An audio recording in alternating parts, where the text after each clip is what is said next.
Want to know how to mend something when you need to bring two fabric panels together? Don't worry, we have just the thing for that. Here's what you'll need. Let's learn how to use slip stitches. Did you know that a slip stitch is all but invisible? That's why you'll sometimes hear them called invisible ladder stitches too.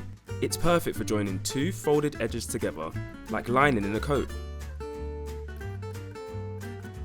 Got your sewing kit at the ready? Let's do this. Where possible, have nice neat edges to sew together.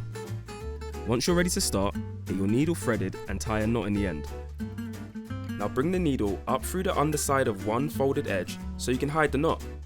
Next, push the needle through the folded edge on the other side. You want to keep your stitches small, a few millimeters apart. Now, you just repeat until the gap between the two sides is closed. The aim here is for the stitches to be hidden between the edges of the folded fabric.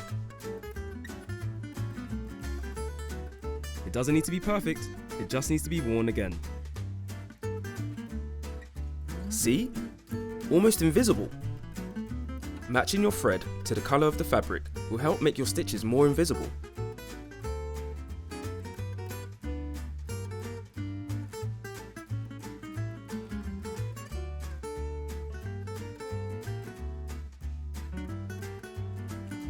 And that's how you do slip stitches.